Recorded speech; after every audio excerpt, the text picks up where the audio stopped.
अब शिवम सर की कुछ टिप्स हैं और प्लीज इनको ध्यान से समझना और ये बहुत जरूरी है। ज्यादा समय नहीं लूंगा, 5 मिनट लूंगा और यहाँ पर मैं कुछ आपको बताऊंगा। ध्यान से मेरी बात को समझना, ध्यान से मेरी बात को समझना। मैं आपको कुछ बताऊंगा। बोर्ड एग्जाम 2025 बहुत ज्यादा पास है और आपको ऐसा फील हो रहा है कि न जाने बोर्ड बोर्ड का पेपर मेरा कैसा होगा। बहुत ज्यादा पास है, कुछ ही घंटे शेष है। अब मैं आपको ऐसी कुछ टिप्स देने जा रहा हूं जो आपको बहुत ज्यादा एग्जाम में फॉलो करनी है। क्या है टिप्स, बहुत अच्छे से सुनो। पहली जो टिप्स है वो है कि भैया आपको समय पर पहुंचना है और समय की कीमत को ध्यान में रखना है। ठीक, आप बोर्ड पेपर देने के लिए जा रहे हैं, रिलैक्स हो रह के रहेंगे, रात में अच्छे से नींद लेंगे, सुबह मैं क्लास लूंगा, सुबह की क्लास करेंगे। दूसरी चीज ये है कि आप अपने एग्जामिनेशन सेंटर पर समय से पहुंचेंगे, कोई हड़बड़ी नहीं करेंगे, पहली चीज। दूसरी चीज बहुत ध्यान से सुनिएगा, दूसरी चीज कि आपका पेपर जो है ना वो कैसा पेपर है, वो आपका गणित का पेपर है। और गणित का पेपर ऐसा पेपर होता है कि आप इसको एक दिन पढ़ करके शायद तैयार नहीं कर सकते, लेकिन आप एक दिन पढ़ करके पूरा निचोड़ एक बार रिवाइज कर सकते हो, जो कि मैं आप सभी को करा रहा हूं। गणित के पेपर में बहुत बड़ी समस्या होती है दो चीजों की। पहली बड़ी समस्या होती है गणित के पेपर के अंदर समय का प्रबंधन। प्लीज मेरी बात को थोड़ा सा ध्यान से समझने की कोशिश करना। मैंने कहा कि समय का प्रबंधन, समय का जो प्रबंधन होता है, यहीं पर क्या होती है, बच्चों से गलती होती है। क्या गलती होती है कि उनका पेपर छूट जाता है। इसके ऊपर हमने एक स्पेशल लेक्चर बना रखा है कि आपको कितने मिनट में कितने क्वेश्चंस करने हैं। हाल ही में मैंने एक दिन 2 दिन पहले अपलोड कर रखा है, तो उसको जरूर देख लेना पेपर में जाने से पहले। दूसरी चीज, अब समय खराब ना हो इसके लिए हर एक क्वेश्चन के लिए टाइम डिवाइड करके बताया है मैंने, जरूर उसको अच्छे से फॉलो करना। दूसरी बड़ी समस्या होती है कि गणित के पेपर में बच्चों के अंदर क्या आ जाता है, बच्चों के अंदर क्या आ जाता है, वो थोड़ा सा परेशान होने लगते हैं। उनको ऐसा फील होता है कि भाई ऐसा ना हो कि मेरा पेपर छूट जाए, ऐसा ना हो कि मेरा पेपर छूट जाए। तो भाई याद रखना, तुमने साल भर मेहनत करा है ना, तो तुम्हारा पेपर छूटेगा नहीं, तुम एक एक क्वेश्चन करके आओगे और तुमने बहुत अच्छे से मेहनत करी, तो तुम्हें परेशान होने की बिल्कुल भी जरूरत नहीं है। ये बात याद रखना। तीसरी चीज जो आपको बोर्ड पेपर से पहले याद रखनी है वो मैं आपको बताता हूं। तीसरी चीज जो आपको याद रखनी है वो याद रखनी है कि कोई भी प्रश्न छोड़ना नहीं है, यानी कि हर प्रश्न आपको हल करना है। कोई प्रश्न आपको छोड़ना नहीं है, हर आपको प्रश्न क्या करना है, अच्छे से करके आना है। ये आपको याद रखना है कि कोई प्रश्न छोड़ना नहीं है। अब मन में सवाल ये आता है कि सर ये बताइए कि सर पहले हमको शॉर्ट करना चाहिए या पहले हमको लॉन्ग करना चाहिए या पहले हमको ओएमआर वाला करना चाहिए, हमको क्या करना चाहिए सर ये बता दो। यानी सर ये बता दो कि भैया क्रम क्या होगा। सर 3 बातें तो बढ़िया थी आपकी, सर चौथी बात ये है कि पेपर का जो क्रम होगा वो कैसे करें, यानी पेपर में जो हम करें उसका क्रम कैसा होना चाहिए, इसको ध्यान में सुनो। अगर हम पेपर के क्रम के बारे में बात करें तो भाई याद रखना, हमें पेपर के सीक्वेंस को फॉलो करना होगा। पहले हमको एमसीक्यू करके खत्म कर देना है, फिर उसके बाद हमको 2 नंबर वाले क्वेश्चन पे जाना है, फिर हमको फिर उसके बाद 3 वाले पे 4 वाले पे जाना है, फिर हमको 6 वाले पे जाना है। सर हमारे यहाँ तो एक मास्टर साहब थे और वो कह रहे थे कि पीछे से पेपर करना बेटा, क्योंकि पीछे से नंबर ज्यादा मिलते हैं और बड़े क्वेश्चन होते हैं। बिल्कुल सही बात है उनकी, उन्होंने आपको सही सलाह दिया कि पीछे से पेपर करना। पर एक बात मेरी सलाह सुन लो। कभी कभी क्या होता है कि मान लीजिए पेपर को आप पीछे से करना शुरू करते हैं, जो कि प्रश्न होते हैं बड़े, और आपको पता है कि जो आपका 70 नंबर का रिटर्न पेपर होता है, उस 70 नंबर के रिटर्न पेपर में 32 नंबर के क्वेश्चन होते हैं छोटे और 38 नंबर के क्वेश्चन होते हैं बड़े। ठीक है, ये बात आपको पता थी क्या, नहीं पता थी, आज जान लो। अब ये जो 38 नंबर होते हैं ये बड़े क्वेश्चन होते हैं और पेपर को मान लीजिए आपने पीछे से करना शुरू किया, आपने 38 तो पक्के कर लिए। अब ये क्या है ना कि आगे से करने से तुम्हारा जो दिमाग होगा वो परेशान नहीं होगा। जब तुम पीछे से करते हुए आओगे तो तुम्हारे साथ एक प्रॉब्लम ये होगी कि तुम्हारे पेपर में पेपर के छूटने के चांस ज्यादा हैं, क्योंकि तुम टाइम को मैनेज नहीं कर पाओगे। आपका लॉस है। दूसरा लॉस ये है कि जब आप पीछे से करते हुए आओगे, बड़े क्वेश्चन में अगर तुम कहीं जूझ गए, अगर बड़े क्वेश्चन में कहीं तुम जूझ गए, तुम्हारा टाइम वेस्ट हो जाएगा और फिर तुमको लगेगा कि लास्ट में सर जी ओएमआर मेरा छूट गया।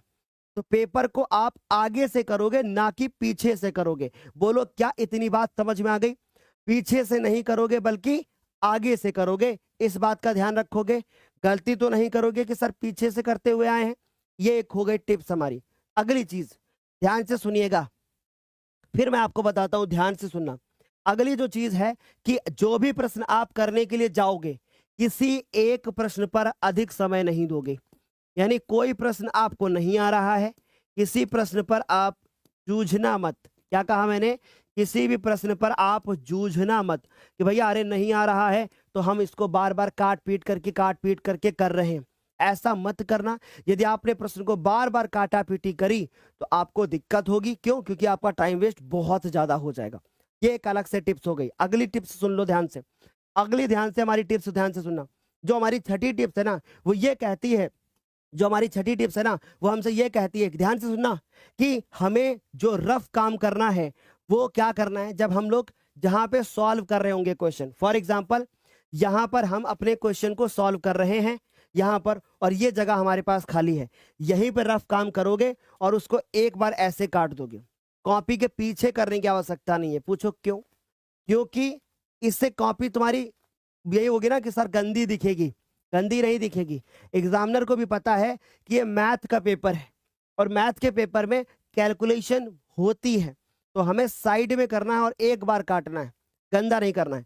हाँ, अगर आप गंदे तरीके से कैलकुलेशन करते हो तो आप कॉपी के पीछे कर लेना, लेकिन अगर आप साफ सुथरा कैलकुलेशन करते हो तो आप बगल में करना और एक लाइन से काट देना। समझ में आई बात? ताकि उसको भी तो लगे ना कि भैया बच्चे ने मेहनत करी है। तो ये थी हमारी कुछ टिप्स जो हमने आप सभी को बताई। अगली जो मैं एक बार फाइनल आपको टिप देना चाहता हूं, और फाइनल आपकी ये टिप है कि जब आप बोर्ड का पेपर दे करके वापस आओगे तो आप रिलैक्स होकर के अगले पेपर की तैयारी करोगे, क्योंकि जो हो गया उसको भूल जाओगे। क्योंकि अब बहुत पास पास पेपर आ गए हैं। हिंदी के पेपर में और मैथ्स के पेपर में टाइम बहुत था, गैप बहुत था, लेकिन मैथ्स के पेपर के बाद गैप नहीं होगा। कुछ बच्चों का संस्कृत होगा, कुछ बच्चों का अगले ही दिन हमारा साइंस होगा, तो ऐसे में तुम्हें प्रॉब्लम होगी। ठीक है? सो आई होप हमारी टिप्स आपको समझ में आई होंगी। अब मेरी टिप्स आपको कैसी लगी या आप मुझे कमेंट करके जरूर बताओगे। ठीक है? अच्छा लगा है वीडियो तो वीडियो को लाइक करना और इस वीडियो को अपने दोस्तों के साथ जरूर शेयर करना। ठीक है? चलो अब बात को समझते हैं, जरा ध्यान से समझना। यहाँ पे हमारे पास क्या लिखा हुआ है कि गणित के पेपर में टाइम मैनेजमेंट कैसे करें। अब इसके ऊपर मैंने एक एक मिनट का लेक्चर बना रखा है पूरा। अगर ये वीडियो नहीं देखा है पेपर से पहले तो इसको जरूर देखें। दूसरी चीज मैं आपको बताता हूं, बहुत ध्यान से सुनो, बहुत ध्यान से सुनो, कि गणित में जो त्रिकोणमिति है, अब देखो पूरी किताब को 1-5 दिनों में शायद खत्म करना पॉसिबल नहीं है, पर हमने भी 14 के 14 चैप्टर आपको पढ़ाए हैं। आज मैं शाम को त्रिकोणमिति के कुछ स्पेशल सब्जेक्टिव क्वेश्चंस करा दूंगा। त्रिकोणमिति के मैंने कुछ अलग से एक लेक्चर बना रखा है, त्रिभुज का मैंने एक अलग से लेक्चर बना रखा है।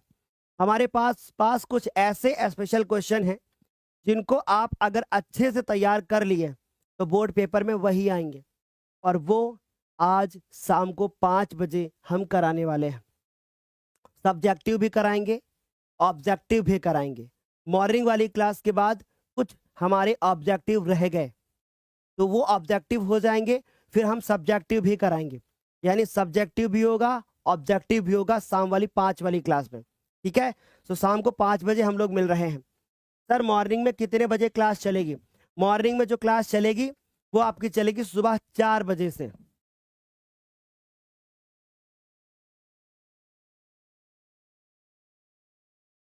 हाँ, रिलैक्स होना है आपको। अगर आपको लगता है कि थोड़ा सा हमें रिलैक्स होना है तो ज्ञानोदय गैंग नाम का एक यूट्यूब चैनल है, उसको आप आराम से फॉलो कर सकते हो।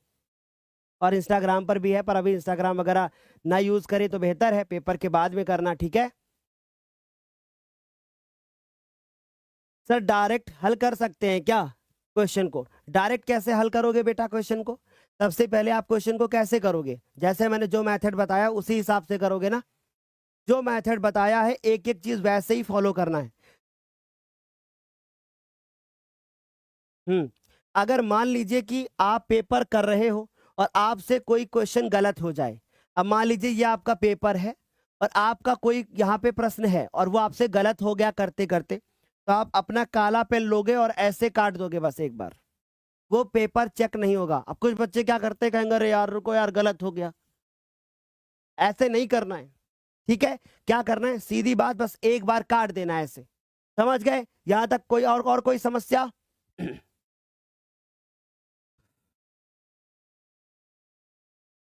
सर 3:30 बजे स्टार्ट कर देना, ठीक है। फाइनल एक बार टाइम बता दूंगा मैं, अभी 4 का टाइम है, देख लेंगे माहौल के हिसाब से।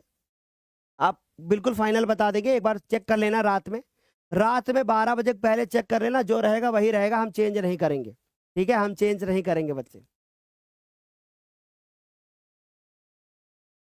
सर क्या चित्र बनाना जरूरी होता है पृष्ठीय क्षेत्रफल वाले में? हाँ, आयतन पृष्ठीय क्षेत्रफल वाले में चित्र बनाना जरूरी होता है, ठीक। चलो बाकी 5 बजे शाम को मिलते हैं। दूसरी चीज, आपको एक लिंक दी गई होगी, चेक कर लेना आप डिस्क्रिप्शन बॉक्स में। पेपर आपको वहीं से पूरा का पूरा मिल रहा है, तो ऐसे सारे क्वेश्चंस हम आपको करा देंगे। चलिए आज के इस सेशन को एंड करते हैं। और